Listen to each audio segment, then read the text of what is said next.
For most of the chronic ailments that people are suffering today in the world, the headquarters is in the stomach. Impurities gather over a period of time and you become dense both in body and head.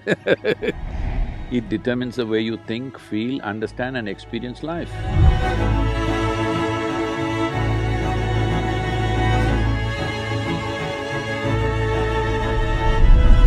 I'm curious actually, your perception on water fasting or fasting and taking prolonged periods of time. She went to food directly.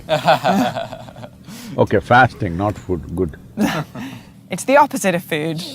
It's time away from food and the benefits, if you believe there are any benefits from allowing ourselves to take a reset and to renegotiate our relationship with food. See, this happened in Los Angeles. A cardiac surgeon drove his… he was a little fascinated with his Ford Mustang. That was his car and he was little excited about it and one day it started coughing a little bit. So he took it to the local mechanic and said, some problem, please fix it. He said, yeah, doc, come tomorrow morning, it'll be ready. The doctor, before going to work tomorrow morning, he went there, but it was not ready. So he said, okay, come in the evening, it'll be ready. He came in the evening, it was not ready. He said, what's the matter? You said morning, I came. He said evening, I came, what is the issue? And the mechanic was in that kind of mood, he said, see, you're a heart surgeon, you also fix engines, I also fix engines, how come you're paid 10 times more than me? So the doctor looked at him and said, try to fix the engine when it's running, let me see. So human life and human body needs to be fixed when it's running, otherwise it's meaningless. All right, you're going to postmortem what's the point of that? We need to fix this body when it's running. If you want to fix this body when it's running, you must understand, because we're talking about something related to digestive process, these are the stages of this: ingestion, putting something inside; digestion, assimilation, excretion. These are four dimensions of food and the whole process. Ingestion, digestion, assimilation, excretion.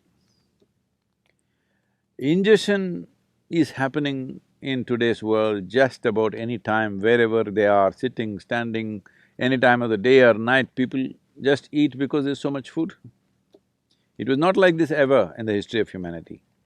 But unfortunately, fortunately there is a lot of food, unfortunately, people don't know when to eat, when not to eat. As there are cycles in time, see, we know time only by cycles. If the planet spins one like this, one spin, we say it's a day. Otherwise you wouldn't know. If the moon goes around, we say 1 month. If we go around the sun, then we say 1 year. So our idea of time is essentially cycles. Our birth and death is also a question of cycles. Only because our mothers' bodies were in sync with the cycles of the moon, we are even born, otherwise we wouldn't be born. So our whole physical existence is cyclical. The entire spiritual process, we could go into that if you wish, essentially is significant because it's not cyclical. Because cyclical means you're going in circles. If I say you're going in circles, what does it imply? You're in a loop.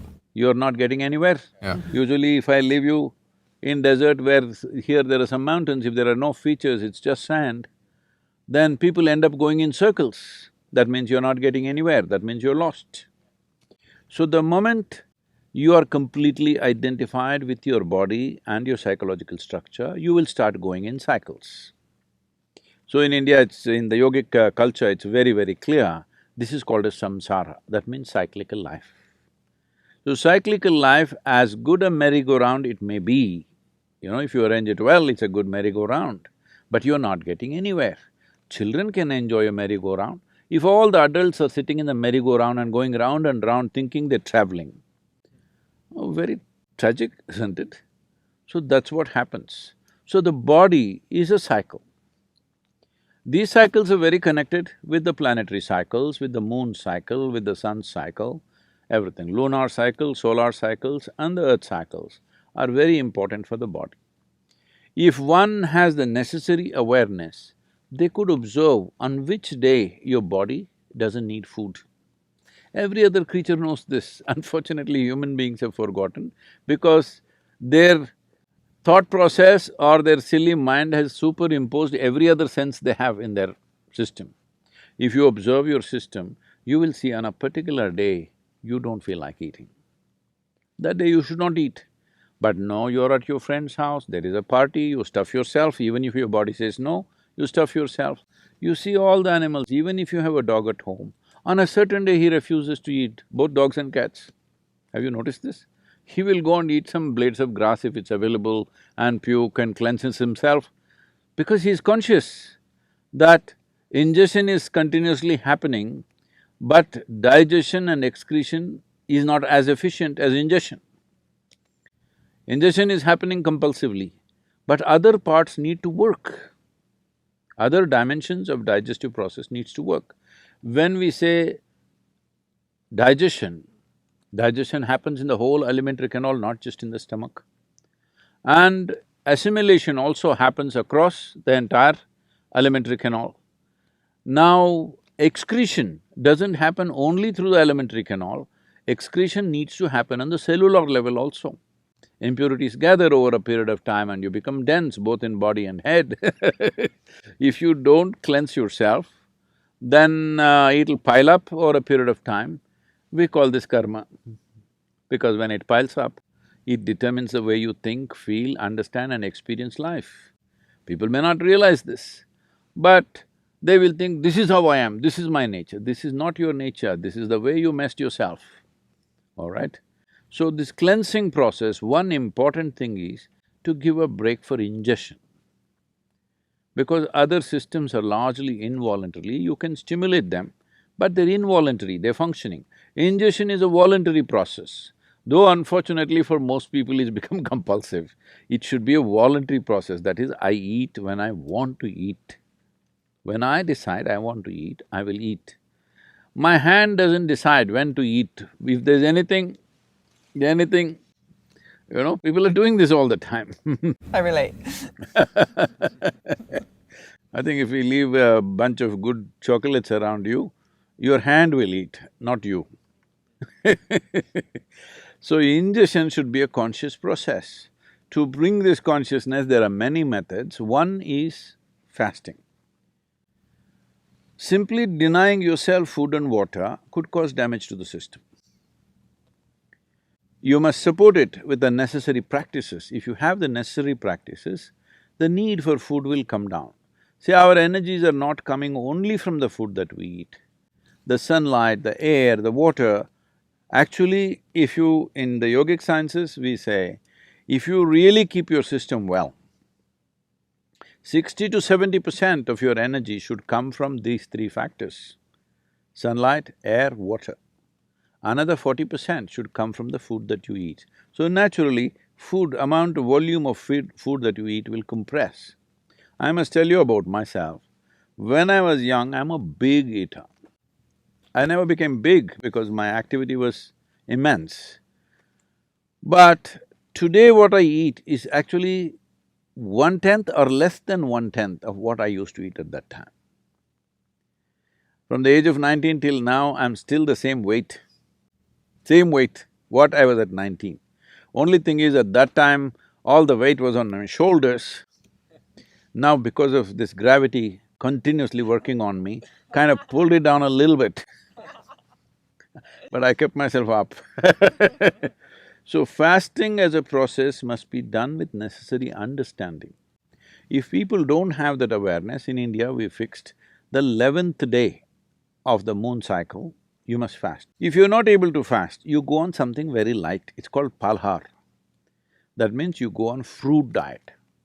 Because fruit is a substance which is over 90% water, and you must eat water, not drink water. This is the yogic science. As far as possible, you eat water. You always be conscious about the food that you're eating, what is the water content. Like a South Indian meal, if you eat, a cooked meal I'm talking about, if you eat, very easily 60–70% water. In fact, more. In some of the foods, it's much more. But now the food that you're eating here, you're eating bread, which was baked a month ago probably. Is that minimum? Even in so-called organic shops, it's at least a month or at least a week. Nobody is going and getting fresh bread and come, and anyway, the way the bread is baked, it doesn't have water in it, very little water. So of course you're compensating that with a bucket of Coca-Cola or something like that. Right? Yeah. I said a bucket, A not bucket a is a good amount of Coca-Cola. It's this big. Yeah.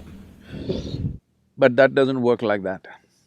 If you drink any liquid along with your food, the acids that are necessary for digestive process will get diluted. Your whole digestive process gets inefficient. Because food when it goes in, if it contains water, it's assists. But if you put any liquid on top of it, you will see the food will remain in the stomach bag for too long. We are very concerned about this always in the yogic culture and life, that we don't want food to remain in our stomach bag for more than 2.5 hours maximum. In 2.5 hours' time, it doesn't matter what I've eaten, how much I've eaten, it must go into other parts. If it remains there, it makes you dull. It makes you lose your sense of perception. The level of perception, the keenness of perception is lost, which you notice if you eat food without Coke or coffee or tea or anything, you feel dull. It kind of pulls you down. Whole lot of people have developed a culture around it, after lunch they have to sleep. It's like you went to the gas station, you fueled up, then you can't start the engine because there is a gas in the tank. So that's what it means. So, to ensure that digestive system is in full process, because for most of the chronic ailments that people are suffering today in the world, the headquarters is in the stomach. Yes.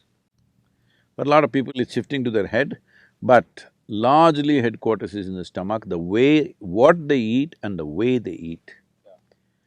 So in this way they eat, one simple thing to bring discipline is, maybe 1 or 2 days in a month, you go on much lighter foods which are very simple and easy on the body. If you can just thrive on water or just a little bit of lemon and water or lightly honey-laced water, it will help, but if it's not possible for you, maybe a fruit or something, which is very light on the system. The idea is to give digestive process and assimilation process a break so that rest of the body begins to excrete on the cellular level, it must throw out all the impurities.